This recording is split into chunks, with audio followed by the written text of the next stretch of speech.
So we've got a post that's ready to roll. We don't have an image. The post is about Western psychology and shamanic tradition, and weirdly enough, I didn't have something in my media library already, so I asked Stable Diffusion for it, and it gave me a few things that I thought were okay, and then we fixed up that and added it to the media library, put the descriptions in, all that good stuff. And again, we'll go through stepwise if that's at all helpful. Talking about the more you could catch of this kind of thing pre-publish, the easier it is to not worry about what Google cached and having to flush your embed at the WordPress server and swap out images on, Instagram and Twitter. Whereas if you do that pre-publish, you get all of that stuff basically for free. So this is one specific template from Jounce, and I'll talk about Jounce and the template approach that they and others are taking.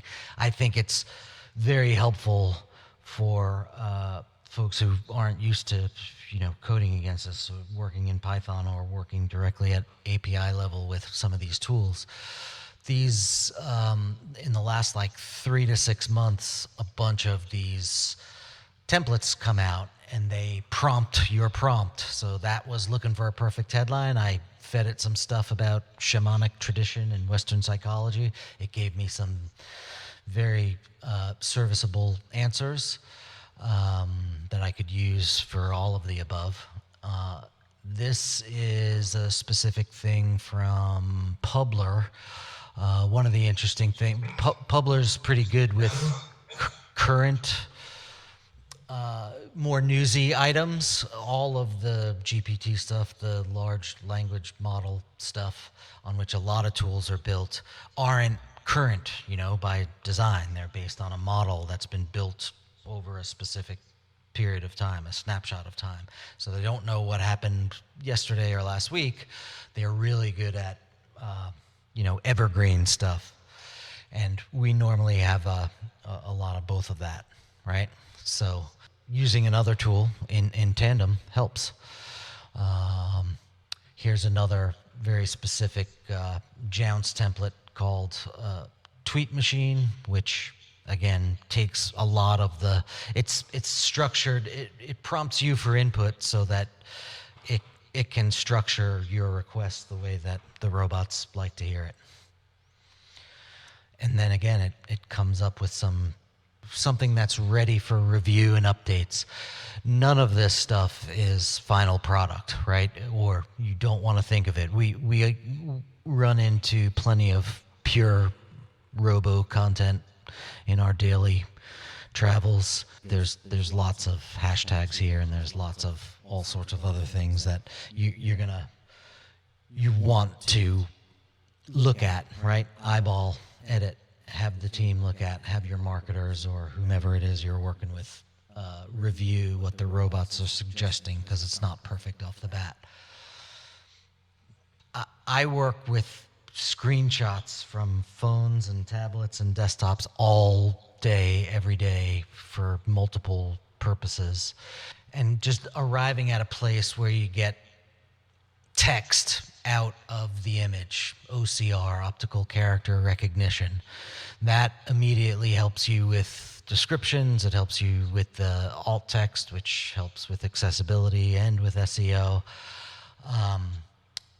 It's not as cool and fancy as a bunch of the other tools where you can give it an idea for your screenplay and it will create an animation for you. But this is something that I use all the time, every day. And what you're seeing is the image first, and then you're seeing what the robots were able to glean from the image in terms of text content. In this, there's a pipeline that does the OCR on the images that I tell it to or ask it to, and then it pumps the image results, the resulting text, into a database that whole it's a Elasticsearch database.